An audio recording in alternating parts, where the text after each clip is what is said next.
Business को आज कैसे अप्रोच करते हैं और एजुकेशन को आज कैसे अप्रोच करते हैं? That change my entire life. क्यों ना शौक से कम भी कर ली जाए। एक तो मुश्किल बहुत है, कोई पर्सनल लाइफ नहीं रहती, पैसा बहुत है इसके अंदर। मैं अपना ही बिजनेस बनाऊंगा, अपनी ब्रांड बनाऊंगा, अपना इंस्टीट्यूट बनाऊंगा। अदाकारी का शौक मुझे बचपन से था। अब इसका ये मतलब नहीं कि हमारे वक्त अदाकारी करते हैं। जब ने कीनेस की पहली ईट रखी तो कोई विजन था सहन के अंदर। खलीफागिरी जो होती है उसके जरासीम बचपन से मौजूद थे। टीचर का जब नाम बन जाता है फिर शायद आपके पास नहीं रुकेगा, वो बराबर में अपना एक इंस्टीट्यूट खड़ा कर लेगा। ये जो सोशल मीडिया की आज वॉर चल रही है, मुझे यूट्यूबर बनना है, टिकटॉकर बनना है। इस बिजनेस मॉडल के अंदर जो बच्चा है वो कस्टमर, सही सिम्ट में होते हुए भी लॉस्ट है यार, पता नहीं मैं सही कर रहा हूँ नहीं कर रहा हूँ। कस्टमर सेटिस्फेक्शन को मेंटेन रखना हर बिजनेस के लिए ही काफी मुश्किल काम होता है। और 5.5 साल कौन लगाएगा? कुछ ऐसा बताएंगे कि 1 साल में कुछ हो जाए, रातों रात बस गाड़ी आ जाए, रातों रात में बड़ा आदमी बन जाऊं, रातों रात में मशहूर हो जाऊं। स्टूडेंट्स को इस चीज में सेटिस्फाई करना सबसे मुश्किल काम रहा मेरे लिए। हमारा अटेंशन पे 20 सेकंड का भी नहीं रहा है। उससे पहले जनरेशंस गई हैं वो ज्यादा फोकस थी। ये दौर आने वाला है, लोग ओ लेवल्स करके छोड़ देंगे और एक ऐसी कौम होगी जो इंटर करके छोड़ देगी। पेपर निकल जाए बस अल्लाह ताला का शुक्र अदा करेंगे। हम बच्चों को गाइड ही कर सकते हैं, we are not the parents. उनकी एक्सपेक्टेशन मुख्तलिफ हो गई हैं। 100 में से 5 लोग कामयाब होंगे, 95 का क्या होगा? और आने वाली जनरेशन का मुस्तकबिल भी चैलेंज हो रहा है। लाइफ में शॉर्टकट नहीं है, पैसे ही तो कमाने हैं इवेंचुअली, वो तो मैं अभी ये शॉर्टकट लेके कमा लूंगा। इसमें कसूरवार सभी हैं समझे। जनरेशन जी की प्रेफरेंसेस बदल गई हैं। हर चीज एजुकेशन में कवर नहीं हो सकती। सोसाइटी पे भी इल्जाम जाएगा इसका, ना वो पॉजिटिव है,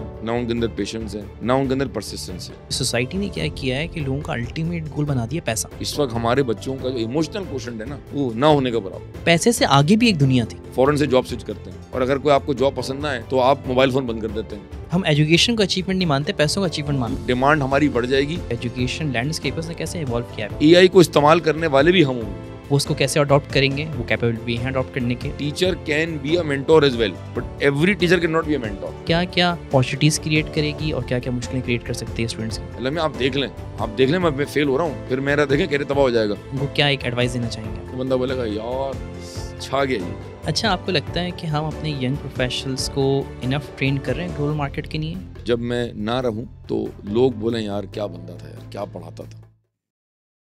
जिंदगी कभी एक सीधी लाइन नहीं होती, कभी मोड़ होते हैं, कहीं रुकावटें और कहीं ऐसे मौके जो हमें बदल के रख देते हैं। आज के हमारे मेहमान की कहानी भी कुछ ऐसी ही है, एक ऐसे सफर की दास्तान जो डिसिप्लिन से शुरू होती है लेकिन जज्बे और मेहनत से एक मिशन में बदल जाती है।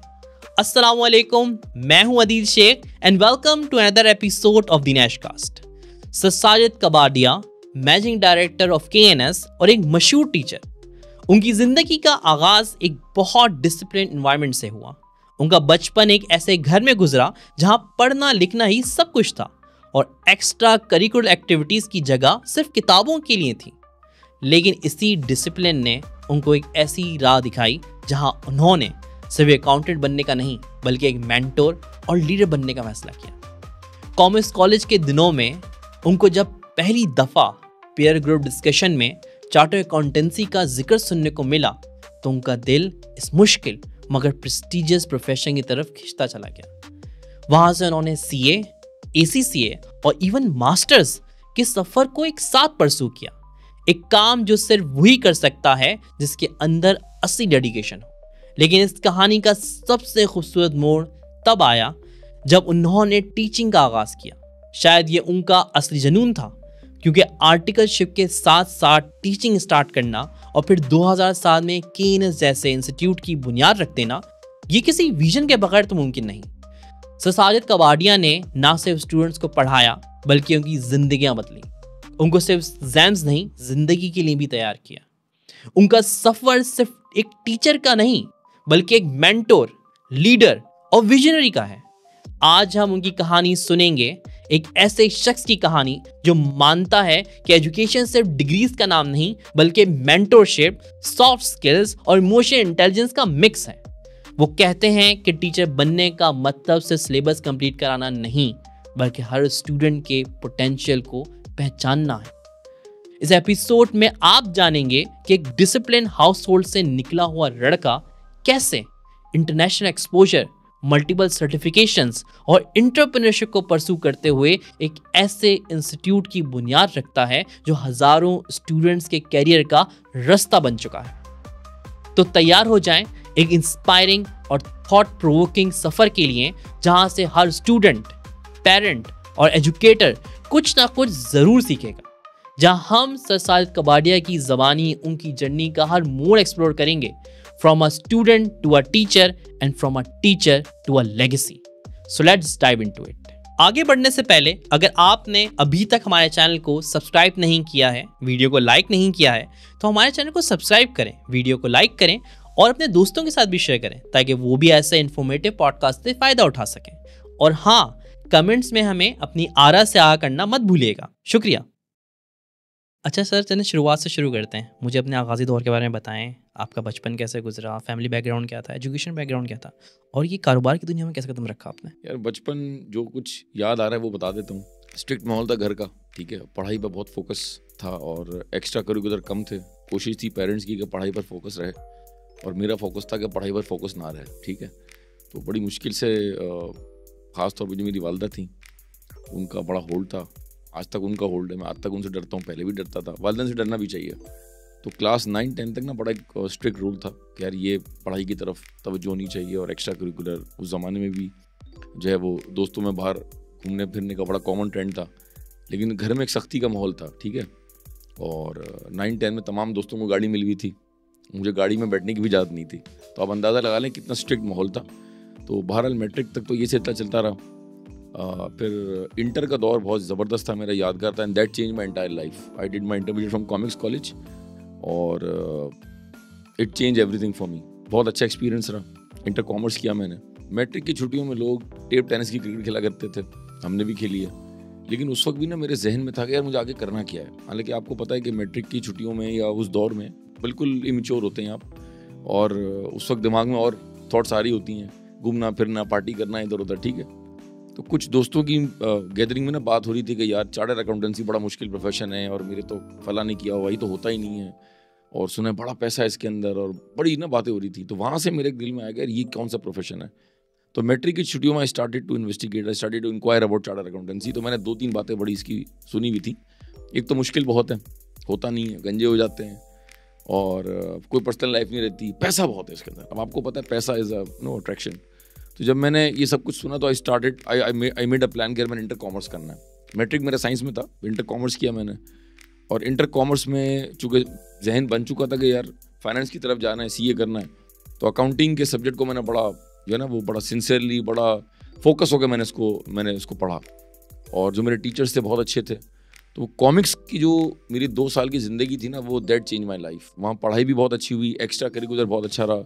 मैं बेस्ट एक्टर उर्दू रहा, अवार्ड मुझे मिला। बेस्ट एक्टर इंग्लिश था। अदाकारी का शौक मुझे बचपन से था, ठीक है। अब इसका ये मतलब नहीं कि हम हर वक्त अदाकारी करते हैं, लेकिन बहरहाल उस कॉमिक्स के दौर में, इंटर के दौर में मैंने बहुत कुछ सीखा, और वो मेरा ट्रांसफॉर्मेशन था वहाँ पे। स्कूल से कॉलेज का जो ट्रांसफॉर्मेशन था ना, उसमें कॉमिक्स का बड़ा रोल था, कॉलेज का बड़ा रोल था।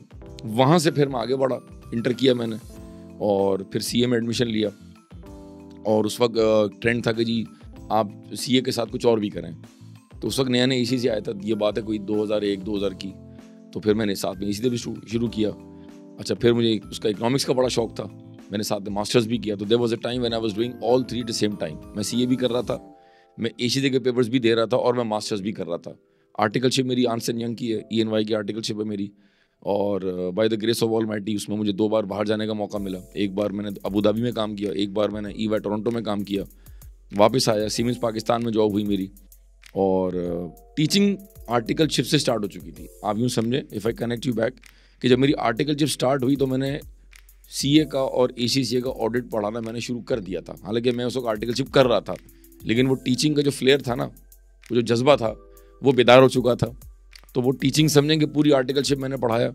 और आर्टिकलशिप के बाद जो है, जब आर्टिकलशिप ख़त्म हुई और मेरी जॉब हुई सीमेंस पाकिस्तान में, तो जॉब मैंने बाद में ज्वाइन की थी। पहले मैंने KNS स्टार्ट कर दिया था बैक इन 2007, फरवरी 16 या 17 2007 वी स्टार्टेड KNS।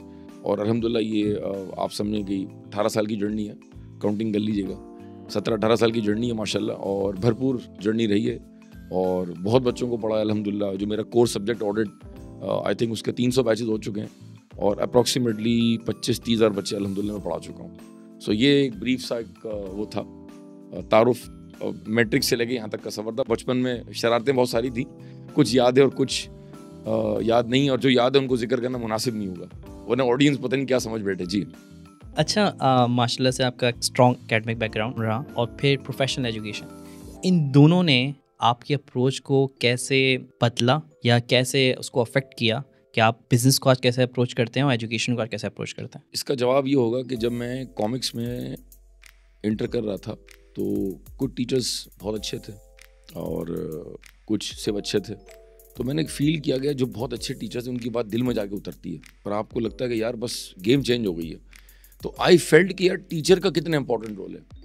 अच्छा, ये वो दौर है जब मैं सेकंड ईयर में था, तो मैं फर्स्ट ईयर के बच्चों को ट्यूशन पढ़ाना शुरू कर चुका था, और जब मेरा इंटर ख़त्म हो गया था तो मैंने इंटर के बच्चों को पढ़ाना शुरू कर दिया था। मुझे असल में बचपन से या उस इंटर के दौर में ये रियलाइज़ हुआ कि यार टीचर बहुत इंपॉर्टेंट है आपकी ज़िंदगी में।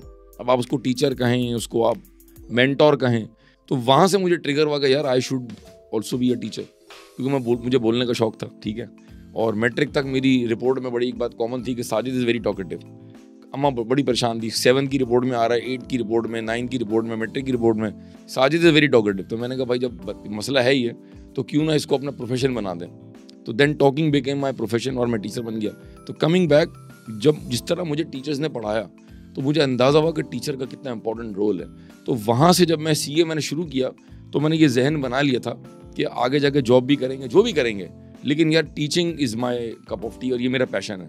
तो आप ये समझें कि that led me to become a teacher. और ये नहीं कि मैंने CA क्वालिफाई करके मैं टीचिंग में आया।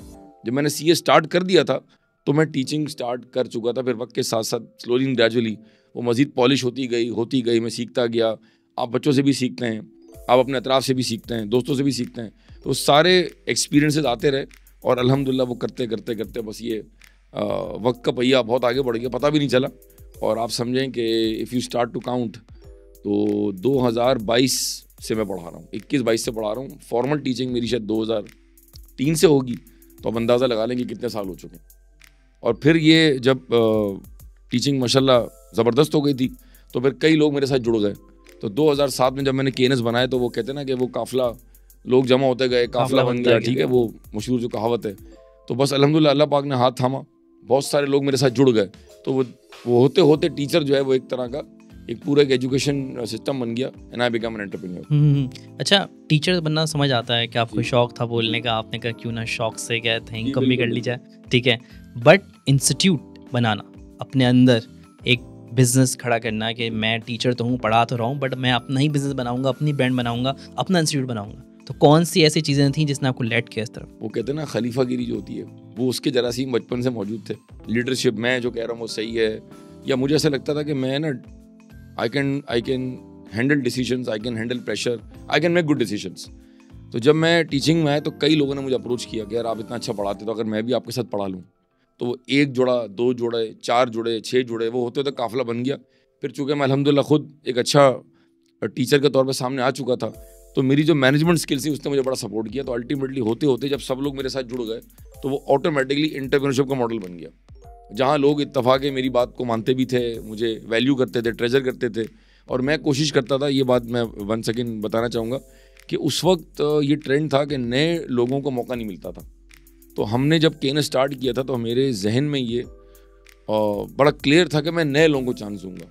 यंग चार्टर्ड अकाउंटेंट या पार्ट क्वालिफाइड लोग हैं, पार्ट क्वालिफाइड ACC हैं, ACC से क्वालिफाइड, एक्सपीरियंस नहीं, मौका नहीं मिल रहा। तो अगर आप KNS की हिस्ट्री जाके देखेंगे 2007, 8, 9 में, तो हमने उन टीचर्स को ऑन बोर्ड लिया था जिनको मार्केट में कोई नहीं जानता था, और माशाल्लाह उसके बाद वो उन्होंने खूब नाम बनाया, माशाल्लाह मशहूर भी हुए, पैसा भी बनाया। तो ये भी मेरे जहन में था कि एंटरप्रेन्योर होने के नाते I should give opportunity to young lads, to new accountants, to या फ्रेश चार्टर्ड अकाउंटेंट्स। अल्हम्दुलिल्लाह उसमें मैं बहुत ज़्यादा कामयाब हुआ, और बहुत सारे नाम आज कराची में ऐसे हैं जो अल्हम्दुलिल्लाह KNS से निकले हैं अल्हम्दुलिल्लाह, और आज वो पढ़ा रहे हैं माशाल्लाह, चाहे वो A लेवल्स की टीचिंग हो या वो हमारी अकाउंटिंग फील्ड हो अल्हम्दुलिल्लाह। जैसे कि आपने बताया कि माशाल्लाह से 2007 से ये सफ़र शुरू हुआ था, अब तो बहुत टाइम हो गया, फरवरी 2007, बिल्कुल ऐसा ही है। 2025 में आप खड़े हैं। तो जब आपने KNS की पहली ईंट रखी, बुनियाद रखी, तो कोई विजन था सहन के अंदर कि भाई ये इंस्टीट्यूट की मैं बुनियाद रख रहा हूँ, I have to achieve that या in that period of time? अच्छा, उस वक्त ऐसा था कि कुछ इंस्टीट्यूट जो है वो CA के इनिशियल पेपर पे फोकस करते थे, कुछ फाइनल पे फोकस करते थे, बहुत सारे सब्जेक्ट्स के टीचर्स थे ही नहीं। तो उस वक्त हमारे जहन में ये विजन था, और मेरी नीयत थी कि यार मैं चार्टर्ड अकाउंटेंसी के तमाम पेपर ऑफर करूँगा। It should be a 1 window solution, turn की सोल्यूशन कह लें। जब एक बार बंदा मेरे इंस्टीट्यूट में आया तो वो पूरा CA करके निकले, और मेरे पास हर सब्जेक्ट की फैकल्टी हो। तो विजन ये था कि यार कोई इंटर करके A लेवल्स करके आए तो वो कहे जी मुझे यहाँ से पढ़ना है, और मुझे इस पेपर के लिए नहीं पढ़ना, मुझे तमाम पेपर यहाँ से पढ़ना है इन अ प्रोफेशनल इन्वायरमेंट। तो बस बड़ा क्लैरिटी थी कि एक ऐसा इदारा हो जहाँ सारे अकाउंटिंग के प्रोग्राम्स ऑफर किए जाएं, सारी फैकल्टी मौजूद हो और एक बहुत अच्छा प्रोफेशनल एनवायरनमेंट हो, जब लोगों को लगे कि यार हाँ कोई वाकई में हम जगह आए हैं और यहाँ हमारी पर्सनैलिटी बनेगी, ग्रूमिंग होगी हमारी, और हम यहाँ से करके निकलेंगे तो हम डिफरेंट होंगे। बस इस छोटे से ख्वाब को लेके चले थे और फिर वो लोग जुड़ते गए और काफ़ी जी ऐसे ही है। बस अभी भी अल्हम्दुलिल्लाह मेहनत कर रहे हैं। हमेशा इंसान को अच्छे से अच्छे की एफर्ट करनी चाहिए और अपने आप को इम्प्रूव करना चाहिए, बेहतर से बेहतर की तलाश होनी चाहिए। तो आज भी as an institute owner entrepreneur young लोग आते हैं और पोस्ट कोविड बहुत लोगों को रिकॉर्डिंग कैसे की जाती है, कैमरे को कैसे देखते हैं, आप लैपटॉप पे कैसे, टैबलेट पे कैसे पढ़ाते हैं, ये सिलसिला जो पहले 2007 में शुरू किया था मैनुअल वाइट बोर्ड के ऊपर, वो अल्हम्दुलिल्लाह आज भी मैंने कैरी ऑन किया हुआ है। और आज भी मैं बहुत यंग लोगों को, जो यंग चार्टर्ड अकाउंटेंट्स हैं या यंग फ्रेश इसी से क्वालिफाइड हैं, उनको आज भी मौका दिया हुआ अल्हम्दुलिल्लाह। और इस वक्त भी एज वी स्पीक तकरीबन 8-10 लोग अल्हम्दुलिल्लाह मेरे माते जो है वो ट्रेन हो रहे हैं, जिनको मैंने डिफरेंट सब्जेक्ट्स दिए हुए हैं और वो माशाल्लाह उसकी रिकॉर्डिंग कर रहे हैं और वो सीख रहे हैं अल्हम्दुलिल्लाह। अच्छा, इस ख्वाब के अंदर सबसे बड़ा चैलेंज जो मुझे दिखता है वो यकीन ये रहा होगा कि आपने सारे टीचर्स अवेलेबल तो कर लिए अपने पास, पर ये क्योंकि टीचर ओरिएंटेड फील्ड है कि टीचर का जब नाम बन जाता है तो वो फिर शायद आपके पास नहीं रुकेगा, बराबर में अपना एक इंस्टीट्यूट खड़ा कर लेगा। तो इस रिस्क को कैसे आपने हैंडल किया? देखें, हर बिजनेस के ना अपने रिस्क होते हैं और आप कोई भी काम करें, चाहे वो छोटा सा कोई ढाबा हो या कोई बड़ा वेंचर हो, आप जब बिजनेस करते हैं तो आप रिस्क कैरी करते हैं। तो इस बिजनेस का ये रिस्क है। बहरहाल एज एन एंटरप्रेन्योर आपकी जो रिस्क एपेटाइट है ये सीना जिगरा हो जाए, चौड़ा होना चाहिए और अच्छे लोग आपको आप रिटेन करते हैं, अच्छे लोगों को आपको रिटेन करना चाहिए। तो हमारे साथ भी ऐसा हुआ है कि कई लोग आए, सिखाया, बड़ी एफर्ट की और बड़ा लोगों ने साथ दिया, फिर लोग आगे बढ़ गए, कुछ लोगों ने अपना इंस्टीट्यूट खोला। ठीक है, I think it's part of the deal. मेरे ख्याल में कि सबका हक है और सबका ये राइट है कि वो अपने आप को मज़ीद आगे एक्सप्लोर करें, या अगर उनको एंटरप्रेन्योर बनना है तो हम किसी को रोक नहीं सकते। तो आई थिंक मेरे इस एजुकेशन बिजनेस का या किसी भी एजुकेशन बिजनेस का, चाहे वो A-levels कॉलेज हो या वो हमारा प्रोफेशनल इंस्टीट्यूट हो या वो शाम में कोई यूनिवर्सिटी हो, ये रिस्क हम कैरी करते हैं। इसका तरीका ये होता है कि आप कोशिश करेंगे वक्तन फ़वक्तन आप नए टीचर्स को मौका दें और उनको आप ग्रो करें, ताकि आप किसी पर इतना ज़्यादा डिपेंडेंट ना हो कि अगर कल को वो जाए तो आप मुश्किल में आ जाएं। बहरहाल ये रिस्क हमेशा रहता है, जिस तरह हर बिज़नेस का रिस्क है उस तरह हमारे इस बिज़नेस का ये रिस्क है। ठीक। अच्छा, माशाल्लाह से मेरे ख्याल से अब 17 साल हो गए हैं आपको इंस्टीट्यूट बनाए हुए, आई गेस। हाँ, 2007 से गिनती कर लें। इतना बड़ा इंस्टीट्यूट चलाना, पहले तो इतना बड़ा इंस्टीट्यूट बनाना माशाल्लाह से, जिसके अंदर इतने सारे स्टूडेंट्स पढ़ के निकले, और फिर इतना बड़ा इंस्टीट्यूट चलाना, कौन सा एक बहुत बड़ा चैलेंज जो आपको लगता है मैंने उसको फेस किया, that was the biggest challenge which I have to face to run the institute? देखें, आपके दोस्त मेन स्टेक होल्डर्स हैं इंस्टीट्यूट के अंदर। हम किसी भी बिजनेस में अगर आइडेंटिफाई करें तो कोई 2 या 3 मेजर स्टेक होल्डर्स होंगे। तो हमारे इस प्रोफेशनल एजुकेशन सेटअप के अंदर 2 बड़े मेन स्टेक होल्डर्स हैं, एक हमारे टीचर्स हैं और एक हमारे स्टूडेंट्स हैं।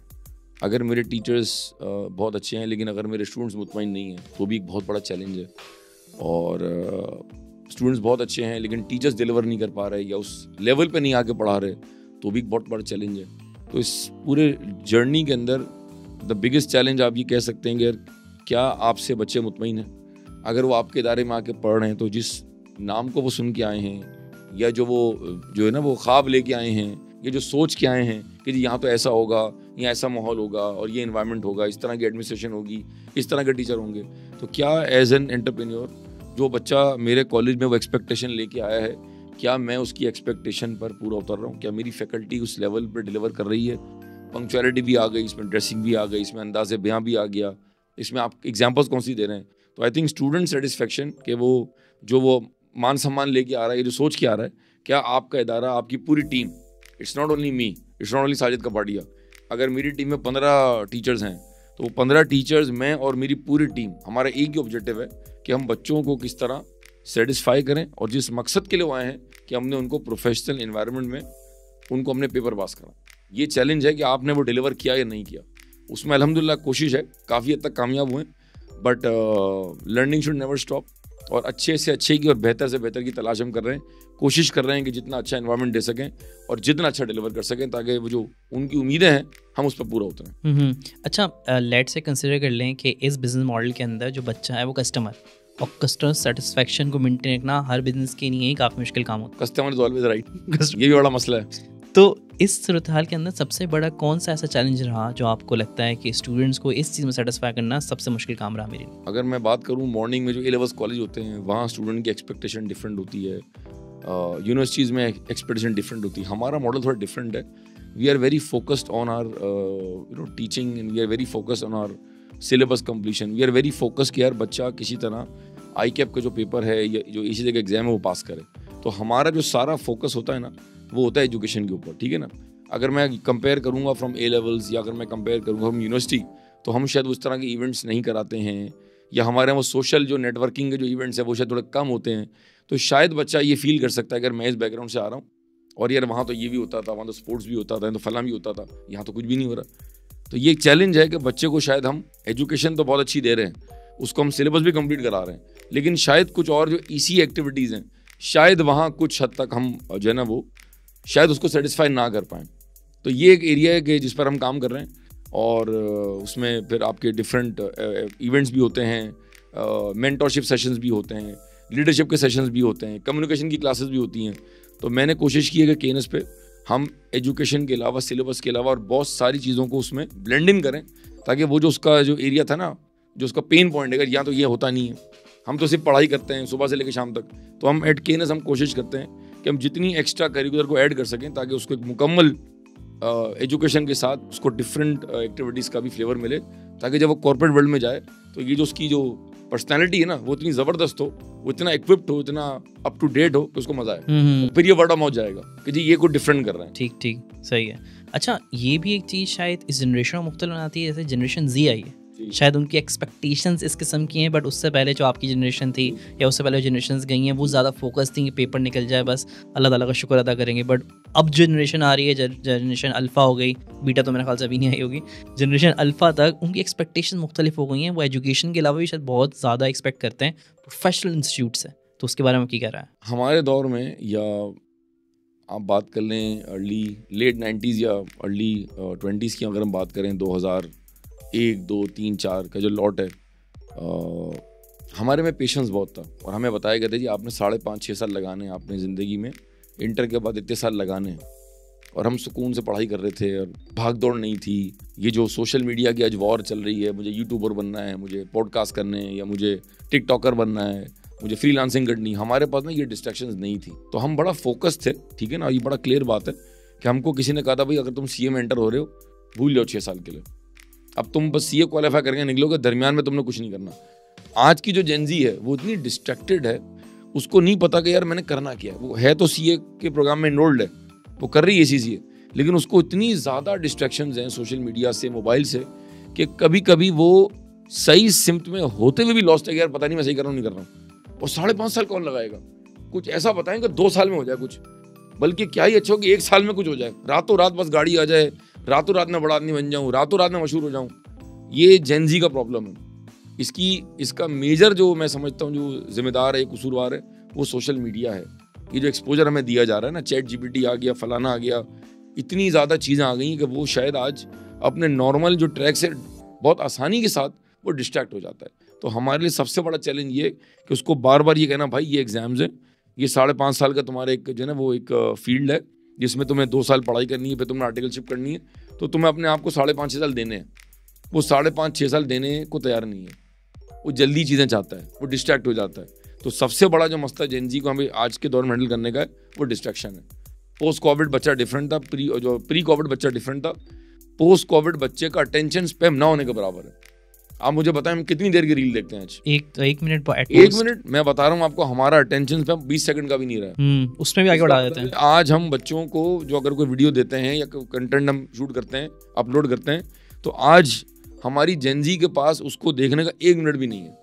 तो अब अंदाज़ा लगाएं जब अटेंशन स्पैम इतना कम होगा तो हम उनको कंट्रोल कैसे करेंगे, वो कितना आसानी से डिस्ट्रैक्ट हो रहे हैं। ये सबसे बड़ा चैलेंज है कि प्रोफेशनल क्वालिफिकेशन में आपको टाइम लगता है। आप नॉट ओनली EC और ACCA, आप MBA ले लें, 4 साल का बैचलर्स है, 2 साल का मास्टर्स है, 6 साल हो गया भाई। कोई MS ले लें आप, 5.5 साल का है। आप MBBS ले लें, 5 साल का है। हाउस जॉब करेंगे 6 साल, लंबी जर्नी है। तो सवाल मेरा सबसे बड़ा जो मेरा कंसर्न है वो ये है कि यार जेनजी जो है वो इतना जल्दी चीज़ें चाह रही है और इतना डिस्ट्रैक्ट हो रही है। This can be very dangerous for the entire education. मुझे ऐसा लगता है, शायद ये बात हो सकता है आगे किसी सवाल में होगी, लेकिन मैं भी कवर कर रहा हूँ। मुझे ऐसा लगता है कि आगे जाके ना हम 2025 में खड़े हैं सब, 26, 27, 28, 29, शायद ये दौर आने वाला है जहाँ मेरे ख्याल में लोग ओ लेवल्स करके छोड़ देंगे, वो ए लेवल्स नहीं करेंगे, या वो ए लेवल्स करके छोड़ देंगे, आगे नहीं पढ़ेंगे, और एक ऐसी कौम होगी जो इंटर करके छोड़ देगी। फिर वो कहेगी मैं फ्रीलांसर बन जाऊँगा, मैं जो है ना ब्लॉकचेन कर लूँगा, मैं फलां कोर्स करके मैं यूट्यूबर बन जाऊँगा, या मैं अपना चैनल खोल लूँगा। ये मेरा कंसर्न है। तो हमें लोगों को गाइड करना है कि भाई आप जो भी करें, आपके पास एक मेन एजुकेशन होनी चाहिए। फॉर एग्जांपल, आज मैं जो भी करूं, at the end of the day मैं चार्टर्ड अकाउंटेंट। आप पॉडकास्ट मेरा कर रहे हैं, आप माशाल्लाह 6-8 काम कर रहे हैं, at the end of the day आप इसी से क्वालिफाइड हैं। तो आपके पास प्लान भी है ना कि भाई अगर मिसाल के तौर पर ये चीज़ क्लिक नहीं हुई तो यार मैं जॉब पर चला जाऊँगा। जेन जी क्या करेगी अगर आपने अभी एजुकेशन मुकम्मल नहीं की और आज चीज़ का ट्रेंड, आज आप बड़े ज़बरदस्त यूट्यूबर बन गए, व्लॉगर बन गए, आप 2 साल बाद अगर ये ट्रेंड चेंज हो गया, कोई नई चीज़ आ गई, चैट जीपीटी का कुछ और आ गया, 5 साल बाद कुछ और आ गया, कोई नई चीज़ आ गई, फिर आप क्या करेंगे? तो आपको क्या लगता है कि ये तो पूरी एजुकेशन जो आपका सिस्टम है उसे भी चैलेंज कर रहा है और आने वाली जनरेशन का मुस्तकबिल भी चैलेंज हो रहा है। बिल्कुल। तो as a mentor, as a teacher क्या क्या कर सकता है एक मेंटोर और टीचर बच्चों को बचाने के लिए? जो हमारा सबसे मेन रोल है वो है कि हम अपना सिलेबस तो कम कवर कराते ही हैं, जिसको हम एकेडमिक्स कहते हैं, बट उसके साथ साथ हम बच्चों की मेंटरिंग भी करते हैं। और हर क्लास में मैं कोशिश करता हूँ कि मेरे इंस्टीट्यूट में, मेरे इदारे में तमाम टीचर्स बच्चों की मेंटरिंग करें, उनको बताएं अगर ये एक शॉर्टकट रास्ता है, ये एक लॉन्ग रास्ता है, शॉर्टकट करेंगे तो उसके ये प्रोज एंड कॉन्स है, इस रूट पे जाएंगे, ये वाला रूट फॉलो करेंगे तो ये प्रोज एंड कॉन्स है। हम बच्चों को गाइड ही कर सकते हैं, we are not the parents. और आज का बच्चा इतना होशियार है कि वो हमारी बातों को भी 4 जगह से क्रॉस चेक करेगा, अपने वालिदैन की बातों को भी क्रॉस चेक करेगा। हम एज अ मेंटोर गाइड कर सकते हैं, उसको सिखा सकते हैं, बता सकते हैं, समझा सकते हैं, लेकिन at the end of the day ये डिसीजन उसी का होगा। तो मैं कोशिश कर रहा हूँ, जो मेरा रोल है मैं वो प्ले कर रहा हूँ। ठीक, मैं बच्चों को बता दूं कि शॉर्टकट पे ना जाएं आप। सही है। बहुत सारे बच्चे ये ट्रेंड आ रहा है जी, वो 11 के बाद डायरेक्ट जॉब पे लग जाते हैं कि जी बस हो गया, मुझे जरूरत नहीं है, ना मुझे MBA करना है, ना मुझे CA करना है, या इसी से करना है, या मुझे कुछ और करना है, and they go for shortcuts. I am worried कि वो शॉर्टकट आगे जाके क्या होगा, 3 साल बाद, 5 साल बाद क्या, where will that end up? 100 में से 5 लोग कामयाब होंगे, 95 का क्या होगा? अच्छा, इसके अंदर एक और बात भी तो है कि ऐसा तो नहीं है कि जनरेशन Z की प्रेफरेंसेस बदल गई हैं, उनको ऐसा लगता है कि भाई पैसे तो कमाने हैं इवेंचुअली, तो वो तो मैं अभी ये शॉर्टकट लेके कमा लूंगा। बस यही है, बस बैकग्राउंड में यही है कि अगर आज मुझे मिसाल के तौर पे कुछ ना इन्वेस्ट करके या थोड़ा बहुत टाइम लगा के अगर मुझे महीने के 50,000 लाख मिल रहे हैं, तो मुझे क्या जरूरत है इतनी सारी एजुकेशन हासिल करने की? 10-15 लाख रुपए तो लगाएंगे ना। अगर आप किसी भी अच्छी यूनिवर्सिटी में जाएंगे, आज कराची की बात कर रहा हूँ, तो एवरेज यूनिवर्सिटी में जो बैचलर्स आज हो रहा है वो 15 से 20 लाख के दरमियान हो रहा है। वो कह रहा है मैं क्यों लगाऊं पैसे? इन कॉन्ट्रास्ट अगर आप स्टार्ट करते हैं CA और ACCA, तो इसकी जो कंपेरेटिव फीस है वो थोड़ी कम है। अगर यूनिवर्सिटी की फीस 15 और 20 लाख के दरमियान है, तो CA और ACCA 10 लाख के आसपास है। वो कहता है मैं क्यों करूँ ये, मैं इतने पैसे क्यों खर्च करूँ, मैं इतने साल क्यों लगाऊं, मैं तो आज ही कुछ कर लेता हूँ। ये जो है ना, मैं आज ये कर लेता हूँ, आज मुझे ये पैसे मिल जाएंगे, आज मैं मशहूर हो जाऊंगा, ये खतरनाक चीज़ है। ये मैं समझता हूँ कि ये हमारी जिम्मेदारी भी है एज टीचर्स, एज मेंटर्स, हम भी काउंसलिंग करें, और ये पेरेंट्स की भी जिम्मेदारी है, उनको बताएंगे भाई ये शॉर्टकट तो आप ले रहे हैं, लेकिन at the end of the day, आज से 4 साल बाद, 5 साल बाद, जब कोई नई टेक्नोलॉजी आ जाएगी, कोई और स्किल सेट आएगा, तो फिर आप क्या करेंगे? तो आपके पास अगर बेस एजुकेशन नहीं होगी तो आपने अपने सारे रास्ते बंद कर दिए, क्योंकि चीजें इवॉल्व हो रही हैं। अच्छा, मेरे ख्याल से इन जनरल सोसाइटी पे भी इल्जाम जाएगा इसका कि सोसाइटी ने क्या किया है कि लोगों का अल्टीमेट गोल बना दिया पैसा। तो अब जाहिर से पैसा हासिल करने के लिए लोग फिर शॉर्ट रूट भी ले रहे हैं, उल्टा रूट भी ले रहे हैं, सीधा रूट भी ले रहे हैं, हर तरीके से पहुंचने की कोशिश कर रहे हैं। हम सब एक रेसिंग कार में बैठे हुए हैं। बट इससे पहले जो हमारी जनरेशन गुजरी है, उसके अंदर ये होता था कि उनका बेटा देखा कितना पढ़ा लिखा है, उनका बेटा डॉक्टर बन गया, उनका इंजीनियर बन गया, पैसे से आगे भी एक दुनिया थी। ये जो है ना, ये इसने हमें थोड़ा सा मुश्किल में डाल दिया। हम जब CA कर रहे थे, इफ़ आई रिकॉल, तो हम क्लास में सिर्फ पढ़ाई करते थे, हमारे पास ये डिस्ट्रैक्शन नहीं थी। जो मैक्सिमम फ़ोन था, अगर आपको याद हो, 3310 नोकिया का, ठीक है, जो 3310 पत्थर जो फ़ोन था वो, ठीक है, वो हमारी ज़िंदगी थी। अब आप मुझे बताएं कि हमें दुनिया का नहीं पता था कि और भी ऑप्शन है, फलाना भी हो रहा है, ये भी हो रहा है। आज जो बच्चा हमारे पास OA लेवल्स में बैठा हुआ है, वो मेरी क्लास में बैठ के लेक्चर तो ले रहा है, लेकिन बहुत मरतबा उसको बोलना पड़ता, भाई फ़ोन अपने अंदर रख दो। आप मुझे बताएं कि अगर OA लेवल्स के बच्चे को एक्सपोजर है, इसका मतलब है दुनिया आपके कदमों में है, आप डिस्ट्रैक्ट तो होंगे। आपके पास कितनी सारे ऑप्शंस आ गए हैं, ये कर सकते हैं, वो कर सकते हैं, तो चमक दमक भी दिख रही है, और ये भी देख रहा है कि वो तो बहुत आगे निकल गया है, उसने तो इतनी उम्र में इतने पैसे बना लिए, जबकि हमारे दौर में ये नहीं था। हमें ये बताया गया था जी आपने ये यहाँ तक पहुँचना है, ये आप डिग्री या फला क्वालिफिकेशन लेंगे तो इंशाल्लाह आपको पैसे मिलेंगे। लेकिन अब हम रेसिंग कार में बैठ गए, जो कि गलत है। अब वल्लाह आलम ये नॉर्म ऐसा हो गया है और शायद पूरा एनवायरनमेंट इस तरह का हो गया है, उसमें बचना मुश्किल है। हम एजुकेशन को अचीवमेंट नहीं मानते, पैसों को अचीवमेंट मानते हैं। ऐसा ही है, जो कि गलत है मेरे हिसाब से। मैं कहता हूँ देखें, पैसा कमाना कोई बुरी बात नहीं है, ये इंसान का एक बेसिक राइट है, उसकी नीड्स हैं, फैमिली है, पेरेंट्स हैं, मना कोई नहीं कर रहा है, लेकिन there has to be right way. अगर आप शॉर्टकट लेके OA लेवल्स मुकम्मल करके काम पे लग जाते हैं, आप इंटर करके काम पे लग जाते हैं, और अगर आपके देखें, एक तो है कि जी घर में वसाइल नहीं है, मेरी बात समझें आप भाई, मिसाल के तौर पे 4-5 भाई बहन हैं, अब्बा इतना वेल ऑफ नहीं है, सबको कैसे पढ़ाएंगे, बात डिफरेंट है। लेकिन मैं उन बच्चों की बात कर रहा हूँ कि जिनके पास वसाइल हैं, जिनके पेरेंट्स अच्छी पोजीशन पे हैं, जो चाहते कि उनका बच्चा पढ़े, कि भाई खुदा का वास्ता पढ़ लो, बच्चा कह रहा नहीं है, वो तो देखें कितना आगे निकल गया, मैं शॉर्टकट अपनाऊंगा। वो ऐसे पेरेंट्स से मेरी रिक्वेस्ट है कि भाई प्लीज आप बच्चों की काउंसलिंग करें, उनको समझाएं कि भाई ये शॉर्टकट ठीक नहीं है। उन टीचर्स, इस पॉडकास्ट के तवज्जुह से टीचर्स को भी मैसेज देना चाहूंगा कि भाई आप बच्चों को प्लीज गाइड करें। आप सिलेबस तो पढ़ा रहे हैं, आप क्लास का टाइम भी पूरा करें, लेकिन बच्चों को बताएं कि लाइफ में शॉर्टकट नहीं है। ये शॉर्टकट आप आज ले लेंगे, 2 साल चल जाएगा, 3 साल चल जाएगा, बट जिंदगी आगे है। 2 साल बाद, 3 साल बाद मेरा कंसर्न फिर वही है। आज ChatGPT का भूत चढ़ा हुआ है, कल कोई और भूत हो जाएगा, 4 साल बाद कोई और नया भूत आ जाएगा, आप डील कैसे करेंगे उसको? तो अगर आपके पास वो स्किल, वो एजुकेशन बेसिक नहीं होगी, तो आप मूव नहीं कर सकेंगे, सर्वाइव नहीं कर सकेंगे। ठीक। बहरहाल इसमें कसूरवार सभी हैं, समझे आप। सही। एज अ टीचर हम भी हैं, लेकिन अगर हम गाइड कर रहे हैं तो फिर कुछ लोग गाइड करें, कुछ लोग गाइड नहीं कर रहे हैं, सबकी जिम्मेदारी है। ठीक। तो ये जनजी काबू में आएगी, वरना ये बड़ी बेकाबू हो चुकी है इस वक्त। जी। अच्छा, चलें वापस आते हैं आपके एजुकेशन कहते हैं बैकग्राउंड पे और इस एक्सेप्शनल जर्नी पे। तो माशाल्लाह से इतना टाइम हो गया है आपको प्रोफेशनल जर्नी के अंदर, एजुकेशन के अंदर, तो over the period of time accounting और फाइनेंस के जो एजुकेशन लैंडस्केप है उसने कैसे इवॉल्व किया आपकी नज़र? अब जो चीज़ें सामने आ रही हैं, फिनटेक माशाल्लाह आपके सामने है, बड़ा डेवलप हो चुका है, डेटा एनालिटिक्स है और क्रिप्टो आ गया है और ब्लॉकचेन है, और लेकिन जो बेसिक्स है ना वो वही रहेंगी। तो इसका बड़ा अच्छा जो मैं आपको एग्जांपल दूंगा कि जितनी हमारी अकाउंटिंग बॉडीज़ हैं वो बड़ा जल्दी इवॉल्व हो रही हैं। अगर आप सारे कोर्सेज देखें, चाहे आप ICW का सिलेबस देखें, सिमा का देखें, ACJ का देखें, ICAP का देखें, तो ये हर पहले एक ज़माने में था कि 5-6 साल बाद सिलेबस चेंज होता था। अब ये सिलेबस बहुत जल्दी चेंज होता है। तो अल्हम्दुलिल्लाह सिलेबस इतना अपडेट होता है और उसमें जो भी लेटेस्ट आज चीज़ें चल रही हैं, जैसे फॉर एग्जांपल अगर मैं ICAP की मिसाल दूं, तो जितने भी आज कोर्सेज हैं वो सारे अप टू डेट हैं। अब मेरे ख्याल में बहुत सारे कोर्सेज के अंदर जो है वो ब्लॉकचेन की पढ़ाई भी हो रही है, उसमें AI भी आ चुका है, उसमें जो है वो फिनटेक के कोर्सेज भी हैं, उसमें डेटा एनालिटिक्स भी आ चुका है। तो अल्हम्दुलिल्लाह जो सिलेबस है ना, जो अकाउंटिंग बॉडीज़ हैं, उन्होंने बड़ा अच्छा रोल प्ले किया इसके अंदर, और बहुत सारी चीज़ों को जो अपडेट होना चाहिए था वो अपडेट हो गई हैं। लेकिन अगर मैं उससे नीचे आऊँ, अगर मैं बात करूँ कॉलेज एजुकेशन की और मैट्रिक की बात करूँ, इंटर की बात करूँ, वो भी वहाँ मिसिंग गैप है, वहाँ पर अभी चीज़ें पुरानी चल रही, उन पे काम करने की ज़रूरत है। लेकिन अगर मैं प्रोफेशन की बात करूँ तो अल्हम्दुलिल्लाह जितनी भी मैंने अकाउंटिंग बॉडीज़ का नाम लिया, इनका सिलेबस जो है बड़ा अप टू डेट है। और अब ऐसा लगता है कि अब जो हमारे दौर के अकाउंटेंट्स हैं, अब जो बच्चे माशाल्लाह पास आउट होकर निकल रहे हैं, वो फुली अप टू डेट है, इन दोनों एवरीथिंग माशाल्लाह। अच्छा, जैसे कि आपने बॉडी से तस्करा किया, एक ज़माने में जब माना जाता था कि ACCA, ICW, इनका जो कोर्स है ना वो बड़ा अप टू डेट है, बड़ी तेज़ी से अपडेट कर लेते हैं।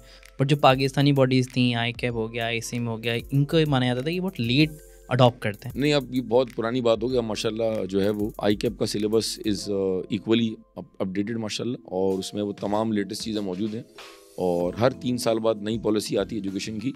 और अभी रिसेंटली भी एज वी स्पीक नई पॉलिसी जो है वो अप्रूवल के प्रोसेस में है, और उसमें वो तमाम नई चीज़ें इनकॉर्पोरेटेड है अल्हम्दुलिल्लाह। तो जो अब इंशाल्लाह फ्यूचर में ICAP से लोग पास आउट होकर निकलेंगे, इंशाल्लाह they will be fully up to date. देखें, इसके अलावा जो स्किल सेट है ना, हर चीज़ एजुकेशन में कवर नहीं हो सकती। मिसाल के तौर पे कोई आज एक नया स्किल सेट आता है, कोई नई कोई सर्टिफिकेशन आती है, ऑब्वियस ही बात है, तो वो हो सकता है उस सिलेबस का पार्ट ना हो, लेकिन वो सिलेबस आपको इस काबिल कर देगा कि जितने भी आपके और जो हैंड्स ऑन कोर्सेज आप कर सकते हैं, कि जो चीज़ें मार्केट में भी नहीं आई हैं, आप उससे अपडेट होंगे। आप CA के स्टूडेंट्स को पढ़ा रहे हैं, ACC के स्टूडेंट्स को पढ़ा रहे हैं, माशाल्लाह से बैचलर के स्टूडेंट्स को ही पढ़ा रहे हैं, फाइनेंस के जितने पाफिज बनते हैं माशाल्लाह से आपकी सब पे ग्रिप है। तो आपको क्या लगता है एजुकेशन के अलावा वो कौन सी एक करैक्टरिस्टिक है, वो कौन सा ऐसा स्किल है जो आज के स्टूडेंट में होना चाहिए ताकि कल वो फ्यूचर के अंदर कामयाब हो सके? यार बहुत अच्छा क्वेश्चन आपने किया हुआ है। देखिए, हम बहुत अरसे से बात कर रहे हैं soft skill, soft skill, soft skill.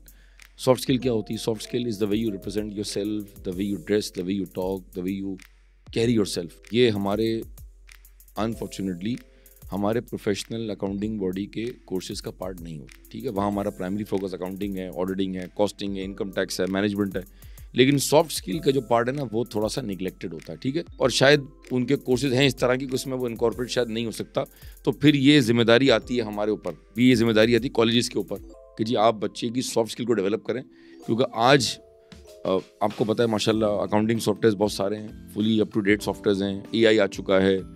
बहुत सारी चीज़ें जो हम शायद मैनुअली करते थे या हम बहुत टाइम लगा के करते थे, वो सारा काम आज ऑटोमेट हो चुका है। तो फिर हमारा अब काम क्या है?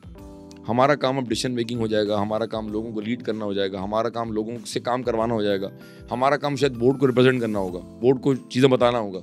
सॉफ्ट स्किल्स, बहुत सारे अकाउंटेंट्स का मसला है कि वो अपनी बात कम्युनिकेट नहीं कर सकते, और ये हमारे ऊपर एक इल्ज़ाम लगता है when we compare ourselves with other degrees and universities. जी, बहुत अरसे तक ये अंडरस्टैंडिंग मानी जाती थी। आप बात नहीं कर सकते, आप अपने आप को प्रेजेंट नहीं कर सकते, आप अपनी बात कम्युनिकेट नहीं कर सकते। तो सॉफ्ट स्किल्स का एरिया जिस पर बहुत काम हो रहा है, लेकिन अभी उसमें बहुत गुंजाइश बाकी। दूसरा एक बड़ी अहम चीज़ जो हम सब मिस करते हैं, वो हमारी यूथ में या जेनजी कह लें आप, ये जो इस वक्त जो हमारी जो बच्चे A लेवल्स में पढ़ रहे हैं, जिनको मैं सुबह पढ़ाता हूँ, पेशेंस नहीं है। ना वो पॉजिटिव हैं, ना उनके अंदर पेशेंस है, ना उनके अंदर परसिस्टेंस है। जल्दबाजी, जो हमने शुरू में बात की, जल्दबाजी। पेपर में मार्क्स कम आए तो नेगेटिव हो गए, पेपर रुक गया तो नेगेटिव हो गए, उल्टे हाथ वाला बहुत अच्छे मार्क्स ले गया तो हम नेगेटिव हो गए, मिड टर्म में मार्क्स कम है तो नेगेटिव हो गए। हम बहुत जल्दी नेगेटिव हो जाते हैं। और दूसरा, सब्र नाम की चीज़ नहीं है। मेरा सवाल यार ये है कि अगर जब ये बंदा इसी तरह, इसी मिजाज का बंदा जब CA क्वालिफाई करके या इसी से क्वालिफाई करके या मास्टर्स करके जब कॉर्पोरेट वर्ल्ड में पहुंचेगा, तो वो वहाँ कॉम्पीट कैसे करेगा? वहाँ तो सब्र चाहिए, वहाँ तो आपको जॉब पर 2-3 साल लगाने हैं, टारगेट्स भी मीट करने होंगे। आप अकेले तो काम नहीं करेंगे। आप डिपार्टमेंट में 10 लोग इधर हैं, 10 लोग इधर हैं। तो अगर आपके अंदर पेशेंस नहीं हुआ या अगर आपके अंदर सॉफ्ट स्किल्स नहीं हुई, तो आप अपने आप को आउटशाइन कैसे करेंगे? इसका मतलब है कि हमें आज जो सबसे ज़्यादा काम करना है, सिलेबस तो हम करा ही लेंगे, उसकी तो हमारी पूरी ग्रिप है, वो तो माशाल्लाह सारे टीचर बड़े काबिल हैं all over the world, Pakistan में भी। सवाल ये सॉफ्ट स्किल्स और दूसरा emotional question. Now here comes something very important. एक होता है IQ इंटेलिजेंट क्वेश्चन, एक होता है इमोशनल क्वेश्चन। इस वक्त हमारे बच्चों का जो इमोशनल क्वेश्चन है ना, वो ना होने का बराबर, और वो किसी कोर्स का पार्ट नहीं है, वो किसी सिलेबस में नहीं है। तो हमें एज टीचर, एज मेंटर उस पर काम करना है। उस पर काम थोड़ा थोड़ा होगा। कुछ काम O लेवल्स में होगा, कुछ काम AS में होगा, कुछ काम A2 में होगा, कुछ काम हमारे पास होगा, कुछ काम फिर आर्टिकलशिप में फर्म में होगा, तो जाके उसकी पर्सनैलिटी डेवलप होगी। ये वो एरिया जिस पर इस वक्त कोई काम नहीं कर रहा, जिस वक्त इस पर सब खामोश हैं। तभी हम कहते हैं यार आजकल के जो यंग लड़के आ रहे हैं यार, उनमें पेशेंस लेवल नहीं है, फ़ौरन से जॉब स्विच करते हैं। और अगर कोई आपको जॉब पसंद ना है तो आप मोबाइल फ़ोन बंद कर देते हैं, फिर आप लोगों के साथ काम नहीं कर सकते, गुस्सा आपको जल्दी आ जाता है, आप शॉर्ट टेम्पर्ड हैं। बंदा कहता है मैं खुद काम करूँगा, मैं टीम के साथ काम नहीं कर सकता। क्यों? क्योंकि उसको उस चीज़ की कभी ट्रेनिंग दी नहीं गई। उसको नहीं बताया गया कि बेटा तुमने सब्र के साथ काम करना है। देखो और लोग भी होंगे, अच्छे भी होंगे, बुरे भी होंगे, शॉर्ट टेम्पर्ड भी होंगे, गुस्से वाले भी होंगे, पोलाइट भी होंगे, तुम्हें इनके साथ मिलकर चलना है। क्योंकि कॉर्पोरेट वर्ल्ड में it's all about working in teams. आप साइलोज में काम नहीं करते हैं, आप अकेले कार में बैठ के काम नहीं करते, आप टीम के साथ काम करते हैं। कल को आपको डिपार्टमेंट का हेड बनना है, कल को आपको अपने डिपार्टमेंट को लीड करना है, कल को आपको CEO बनना है, आपको CEO बनना है। कैसे बनेंगे आप?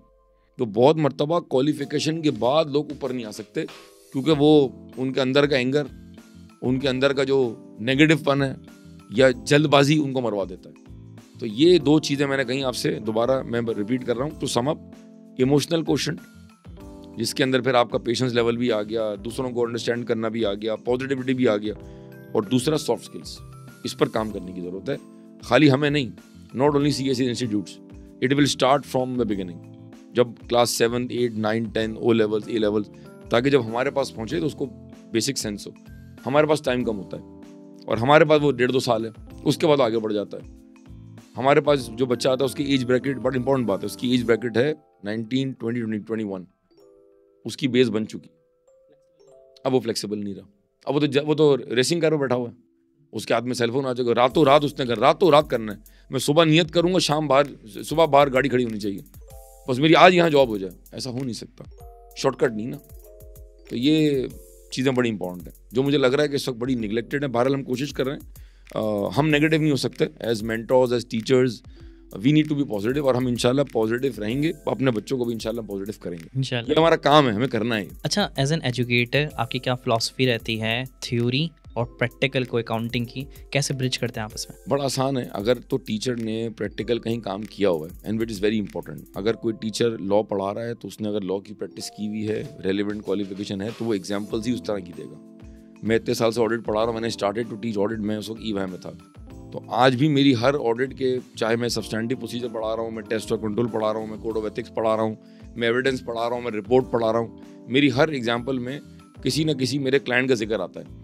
तो मैं कहता हूँ एक थ्योरी एक प्रैक्टिकल है। अगर आप सिर्फ थ्योरी पढ़ाएंगे तो आपका बच्चा जब प्रैक्टिकल वर्ल्ड में जाएगा वो हैंडीकैप हो जाएगा। तो अगर हम अपने पढ़ाने की स्ट्रेटजी को चेंज कर लें और हम पढ़ाते हुए सारी कॉर्पोरेट एग्जाम्पल्स उसको दें और फिर उसको अगर हम वो कर दें तो वो जो गैप है वो अपने आप ठीक हो जाएगा। कुछ सब्जेक्ट्स हैं जहाँ पर आप शायद थ्योरेटिकल बात कर सकते हैं, वहाँ भी अगर टीचर चाहे तो बहुत सारी एग्जाम्पल्स को बिल्डअप करके बच्चे का कॉन्सेप्ट ठीक कर सकता है। अगर मिसाल के तौर पर मैं ऑडिट पढ़ाऊँ और मैं इसमें कोई प्रैक्टिकल बात ना करूं तो मेरा बच्चा हो सकता है शायद एग्जाम पास कर लेगा, लेकिन जब वो कॉर्पोरेट वर्ल्ड में जाएगा या आर्टिकलशिप में जाएगा तो उसको कुछ भी समझ नहीं आएगा, रिलेट नहीं कर पाएगा। जी, ये बड़ा ज़रूरी है कि टीचर्स को चाहिए कि वो अपनी एग्जाम्पल्स को बेहतर से बेहतर बनाए, और जब वो कोई एग्जाम्पल दें, चाहे वो अकाउंटिंग का कॉन्सेप्ट है, चाहे वो लीजिंग, कोई भी चीज़ है, तो आप उसमें कॉर्पोरेट एग्जाम्पल को लिंक ज़रूर करें। और अनफॉर्चुनेटली अगर आपका मिसाल के तौर पर एक्सपोजर नहीं है तो आप एग्जाम्पल बिल्डअप करें। ये थोड़ा सा आपको होमवर्क करना पड़ेगा ताकि जब आप बच्चे से बात करें तो बच्चे को बात समझ आए, वरना जब वो आगे जाएगा तो वो बोलेगा ये तो सर नहीं बताया था, यहाँ तो ये हो रहा है। और ऐसा होता है, बहुत मरतबा ऐसा होता है कि लोग ब्लाइंड हो जाते हैं और इवन वो क्वालिफाई करके भी या पेपर पास करके भी वो समझ नहीं पाते हैं चीज़ों को, उसमें फिर थोड़ा सा फॉल्ट बैक एंड पर है। ठीक।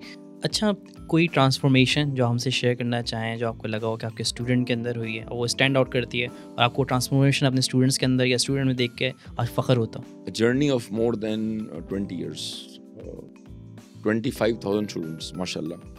बहुत सारे ऐसी एग्जांपल्स हैं, मुझसे ऑडिट पढ़ा, क्वालिफाई किया, मेरे इंस्टीट्यूट से पढ़ा, क्वालिफाई किया, बिग 4 में आर्टिकलशिप की और फ़ौरन से बाहर जॉब हो गई, और फिर 4 साल बाद फ़ोन आ रहा है, 5 साल बाद फ़ोन आ रहा है, सर मैं यहाँ से बात कर रहा हूँ और सर माशाल्लाह देखें मैं काम पहुँच गया।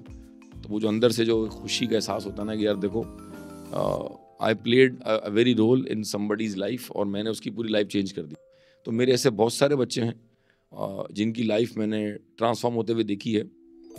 पेरेंट्स के साथ वो बाइक पर आते थे कि मुझे सीए करना है, और कुछ सालों के बाद वो अपनी गाड़ी में आते हैं और सूट पहन के आके मुझसे मिलते हैं और केक लेके आते हैं या साथ में कॉफ़ी पीते हैं। तो अब अंदाज़ा लगाएं कि लाइफ ट्रांसफॉर्म हो चुकी है। There are so many examples माशाल्लाह, and you are one of those examples. Thank you. अच्छा, माशाल्लाह से क्या डुअल एक्सपोजर है, एकेडमिक्स का भी और प्रोफेशनल एजुकेशन का भी। तो आपको क्या लगता है कि जो एआई आ रही है, ऑटोमेशन आ रही है, वो आने वाले टाइम के अंदर जो स्टूडेंट्स आएंगे बाहर वो उसको कैसे अडॉप्ट करेंगे, वो कैपेबल भी हैं अडॉप्ट करने के, और ये क्या क्या अपॉर्चुनिटीज़ क्रिएट करेगी और क्या क्या मुश्किलें क्रिएट कर सकती है स्टूडेंट्स के लिए? अच्छा, ये डिस्कशन ना बहुत मरतबा होता है, बहुत से जगहों पर होता है। मैं इसको बहुत ही समराइज़ करता हूँ। If I go back in my early days of my articleship, तो जब नया अकाउंटिंग सॉफ्टवेयर आया था और जब ऑडिट के सॉफ्टवेयर आए थे तो हमें लगता था हमारी जॉब तो गई, हमारी जॉब्स डबल हो गई, ठीक है। फिर और एडवांस सॉफ्टवेयर आए तो हमें लगा अब तो हमारी जॉब गई, नौकरियां और बढ़ गई, ठीक है। अब फिर एआई का भूत आया हुआ है, चैट जीपीटी है, डीप सीक है और बहुत कुछ आ चुका है, आप सब जानते हैं माशाल्लाह, और बहुत कुछ अवेलेबल है just at the click of the button. मैं सिर्फ उस पर एक जुमला कहूँगा और वो सारी बात को कंक्लूड कर देगा। इन फ्यूचर, ठीक है, इन फ्यूचर 2025 में हम खड़े हैं, तो आप 25 ले लें, 26 ले लें, 27 ले लें या अगले 5 साल ले लें, चार्टर्ड अकाउंटेंट्स एसी से qualified with the knowledge of AI versus chartered accountant और एसी से without the knowledge of AI, ये कंपटीशन होगा। इसका मतलब है वो अकाउंटेंट या वो ग्रेजुएट या वो स्टूडेंट जिसके पास एआई की नॉलेज होगी, ही और she would be preferred over a student और अ क्वालिफाइड अकाउंटेंट और अ मेंबर जिसके पास वो नॉलेज नहीं होगी। एक बात मैंने ये की। दूसरी बात, एआई हमारी जॉब्स ख़त्म नहीं कर सकता। हाँ, बहुत सारी जो रिडंडेंट जॉब्स हैं या टास्क है उनको एलिमिनेट कर देगा। एआई को हम ही यूज़ कर रहे होंगे। प्रोफेशनल जजमेंट और प्रोफेशनल स्केप्टिसिज्म वो ह्यूमंस के पास है, ठीक है। एआई के सॉफ्टवेयर बहुत सारी काम करके दे रहे होंगे, बट जो ह्यूमन जजमेंट का एलिमेंट है ना, और जो हमारी अपनी प्रोफेशनल स्केप्टिसिज्म है ह्यूमन ब्रेन की, वो कभी एलिमिनेट नहीं हो सकती। तो मुझे ऐसा लगता है कि यार शायद कुछ जॉब्स ऑटोमेट हो जाएंगी, कुछ बेसिक फंक्शंस ख़त्म हो जाएंगे, लेकिन मुझे ऐसा लगता है कि एआई के फुली डेवलप या फुली जब ये सॉफ्टवेयर में आने लगेगा तो हमारी डिमांड और बढ़ जाएगी। Hmm, I foresee more demand of accountants in coming future. जी। ये जुमला आप नोट कर लें, मैं क्या कह रहा हूँ, डिमांड हमारी बढ़ जाएगी। एआई को इस्तेमाल करने वाले भी हम होंगे, एआई को यूटिलाइज करने वाले भी हम होंगे, उसकी रिपोर्ट को इंटरप्रेट करने वाले भी हम होंगे। बेसिक काम कुछ खत्म हो जाएंगे, एलिमिनेट हो जाएंगे, कुछ बेसिक टास्क जो रिडंडेंट टास्क हैं वो खत्म हो जाएंगे। लेकिन एआई हमारी जो प्रोफेशनल एक्यूमेन है, जो हमारा बिजनेस सेंस है, जो हमारा जजमेंट का हमारा स्किल सेट है, हमारी स्केप्टिसिज्म है, उसको वो आई थिंक ओवरराइड नहीं कर सकता। अच्छा, यंग प्रोफेशनल्स जो आना चाह रहे हैं सीए, ईसीसीए या फाइनेंस ग्रेजुएशन की तरफ, उनको क्या एक एडवाइस देना चाहेंगे आप? उनको एडवाइस है कि जल्दी से आ जाएं, बहुत डिमांड है इस वक्त, और इस वक्त every business is looking for an accountant, और इस वक्त बहुत डिमांड है इसकी।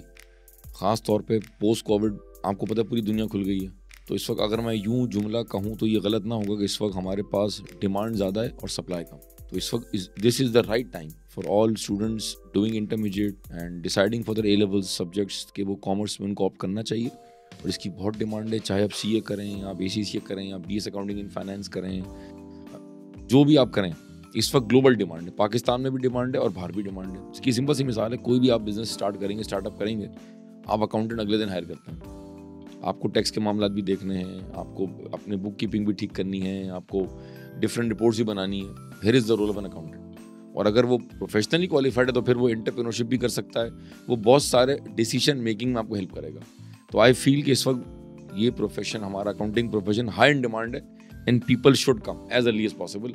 माशाल्लाह आगे बहुत फील्ड्स हैं, अनगिनत फील्ड्स हैं, जिसमें आप टीचिंग भी कर सकते हैं, जिसमें आपके पास फाइनेंस एक पूरी दुनिया है, एंटरप्रेन्योरशिप भी कर सकते हैं। तो आई थिंक कि इस वक्त हाई इन डिमांड है, तो मैसेज यही, जल्दी से आ जाएं। अच्छा, आपको लगता है कि हम अपने यंग प्रोफेशनल्स को इनफ ट्रेन कर रहे हैं ग्लोबल मार्केट के लिए, या लोकल जो एजुकेशन स्ट्रक्चर है उसमें और इंटरनेशनल जो रिक्वायरमेंट है उसमें फ़र्क है? देखें, जब हम बात करते हैं ना प्रोफेशनल अकाउंटिंग क्वालिफिकेशन की, तो हमारा आईकेप का सिलेबस है, या एसीसीए है, या आईसीडब्ल्यू है, सिमा है, और बहुत सारी ग्लोबल क्वालिफिकेशन है। हमारा जो सिलेबस होता है वो स्टैंडर्डाइज होता है, गवर्नमेंट बाय आईफैक होता है। तो अल्हम्दुलिल्लाह हमारे सिलेबस तमाम प्रोफेशनल अकाउंटिंग बॉडीज़ के वो फुली अपडेट होते हैं, एडॉप्टिव होते हैं। उसमें वो तमाम चीज़ें होती हैं जो कि वक्त के एन मुताबिक हैं, या वक्त या इन डिमांड है। तो यहाँ जहाँ तक बात है प्रोफेशनल अकाउंटिंग क्वालिफिकेशन की, वहाँ तो मैं बड़ा कंफर्टेबल हूँ कि भाई इनके सिलेबस, इनकी तमाम चीज़ें अप टू डेट हैं। बट हम जब आते हैं नीचे की तरफ, थोड़ा सा ग्रेजुएशन एजुकेशन की बात करें, या मैट्रिक की बात करें, या इवन हम यूनिवर्सिटी की एजुकेशन की बात करें, तो थोड़ा सा भी वहाँ काम बाकी है। कुछ जगहों पर ना हम बहुत ही ओल्ड स्कूल ऑफ थॉट लेके चल रहे हैं, और जहाँ पर इस वक्त बहुत काम की शदीद ज़रूरत है, वहाँ पर ज़ाहिर है वो चीज़ हमारे बस में नहीं है। बट आई थिंक के उस पर भी काम हो रहा होगा।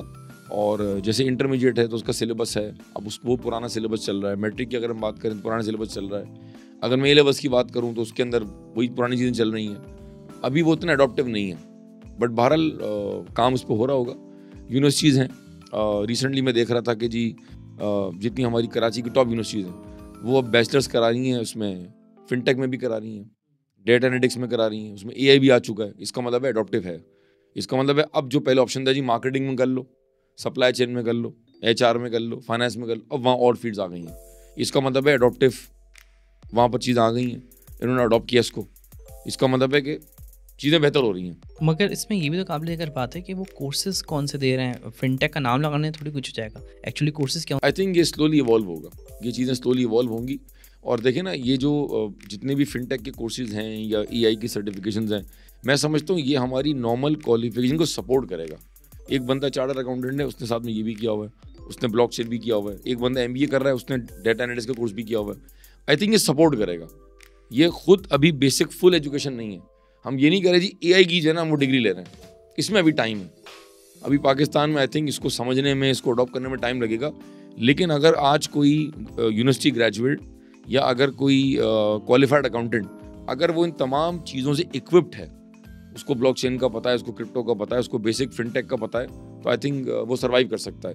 आपको अडॉप्ट करना पड़ेगा। अच्छा, माशाल्लाह से आप कॉलेज के फैकल्टी मेंबर हैं, तो आप कैसे डिफरेंटली अप्रोच करते हैं जब आप एक ए लेवल के स्टूडेंट को पढ़ा रहे होते हैं और एक प्रोफेशनल एजुकेशन के स्टूडेंट को पढ़ा रहे होते हैं? मेरे बड़ा मुश्किल सवाल आपने किया।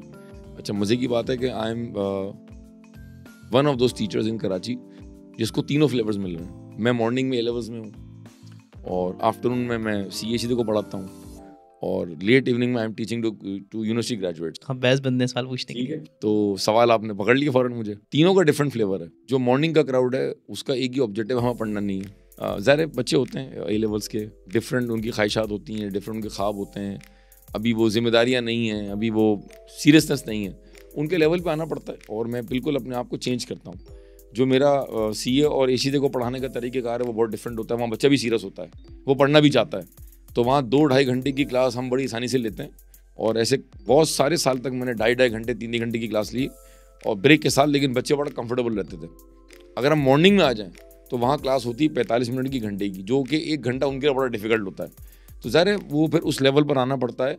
तो जो मोटिवेशन लेवल मैं सीए और एसीए के बच्चों को देता हूँ उससे ज़्यादा मोटिवेट मुझे मॉर्निंग के बच्चों को करना पड़ता है, क्योंकि वो A-levels के स्टूडेंट्स हैं, ठीक है ना, दे आर इमेच्योर हैं, अभी लौबाली उम्र है, मस्तियाँ भी कर रहे हैं वो, ठीक है ना, जिंदगी में और भी बहुत सारे उनके अरमान हैं, ठीक है, आप समझ गए हैं। तो फिर उनको उसके लेवल पर आगे हैंडल करते हैं, मोटिवेट ज़्यादा करना पड़ता है। जो बच्चे शाम में यूनिवर्सिटी के जो हैं ग्रेजुएट्स हैं उनको भी थोड़ा सा गाइड करना पड़ता है, लेकिन वो भी बड़े मेच्योर होते हैं क्योंकि उसमें बहुत सारे बच्चे जॉब करके आ रहे होते हैं, इंटर्नशिप कर रहे होते हैं। तो अगर मैं कंपेयर करूं तो teaching college students A-levels is little difficult, लेकिन अगर आप उनके लेवल पर आ जाएं और थोड़ा सा उनको इमोशनल अपने साथ कनेक्ट कर लें, उनको थोड़ा गाइड करें, मोटिवेट करें, एग्जाम्पल्स अच्छी दें, तो वो कनेक्ट हो जाते हैं। तो चैलेंज नहीं होता। शुरू में चैलेंज था, लेकिन अगर आप टीचर हैं और टीचर का काम ही यही है कि उसके सामने चाहे ये वाली ऑडियंस आ जाए, सामने ये बच्चा आगे बैठ जाए, O-levels आगे बैठ जाए, या वो सीए फाइनल का बच्चा हो या वो यूनिवर्सिटी ग्रेजुएट हो, फिर टीचर का कमाल होता है कि वो सबको साथ लेके चलेगा और वो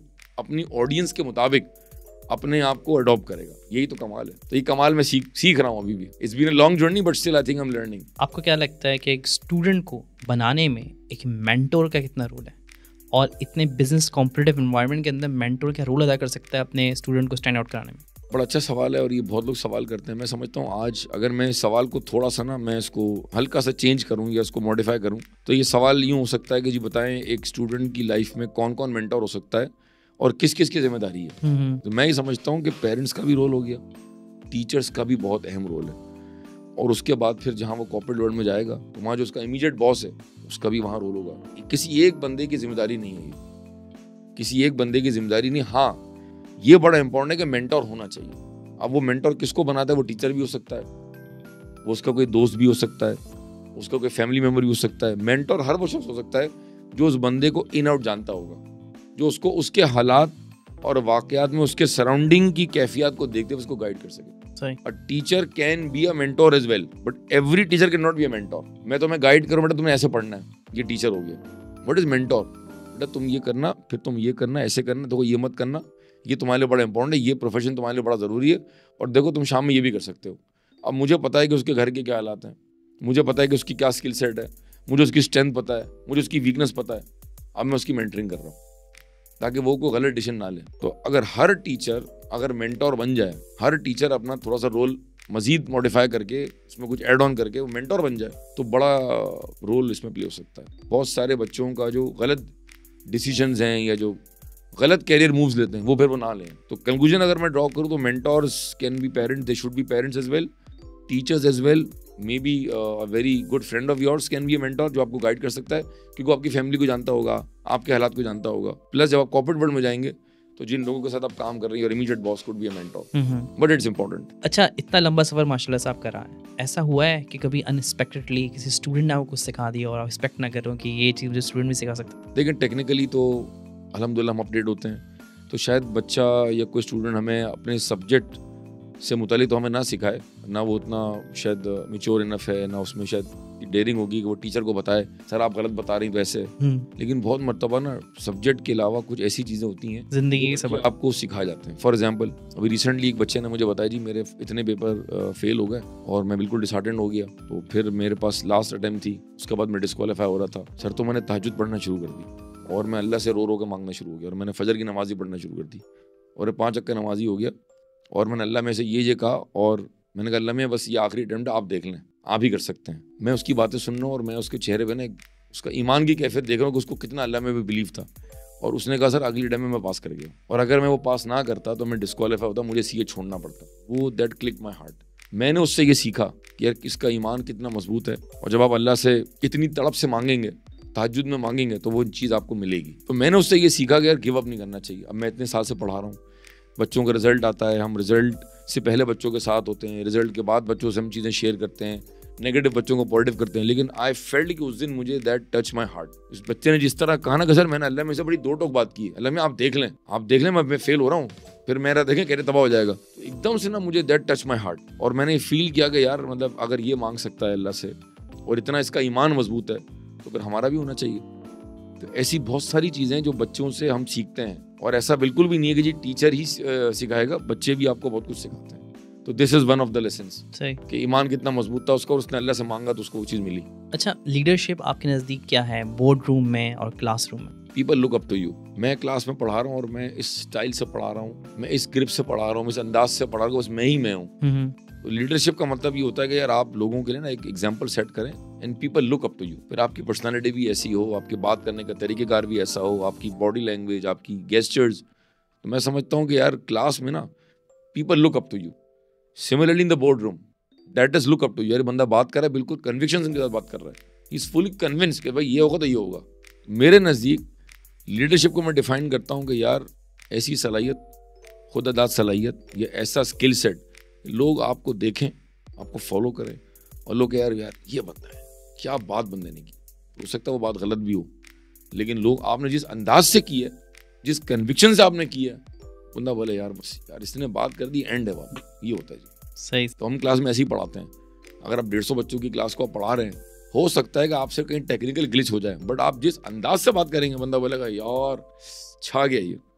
I think that is leadership. ठीक। अच्छा, माशाल्लाह से 17 साल का एक बहुत बड़ा सफर। अब तो ज्यादा हो गए, अब 17 साल से ज्यादा हो गए। चले 17 प्लस। हाँ 17 प्लस का है, 17 प्लस ईयर्स हो गए माशाल्लाह से। तो आपको क्या लगता है पर्सनली कितना ग्रो किया है आपने एजुकेशन ने, as a teacher, as a leader?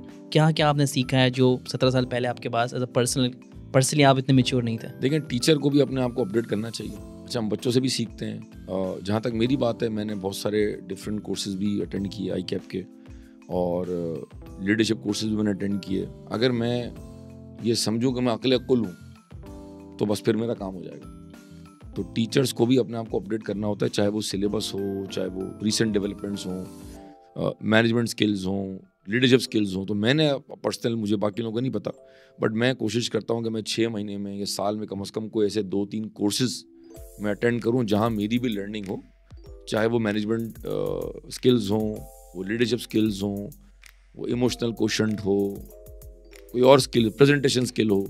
मैं अपने आप को अपडेट रखूँ, ये बड़ा ज़रूरी है। क्योंकि मैं जब टीचिंग में आया तो मैंने स्टार्टेड टीचिंग तो मैं EY में था, फिर मैं सीमेंस में मैंने जॉब की, फिर मैं लेक्शन ग्रुप में रहा।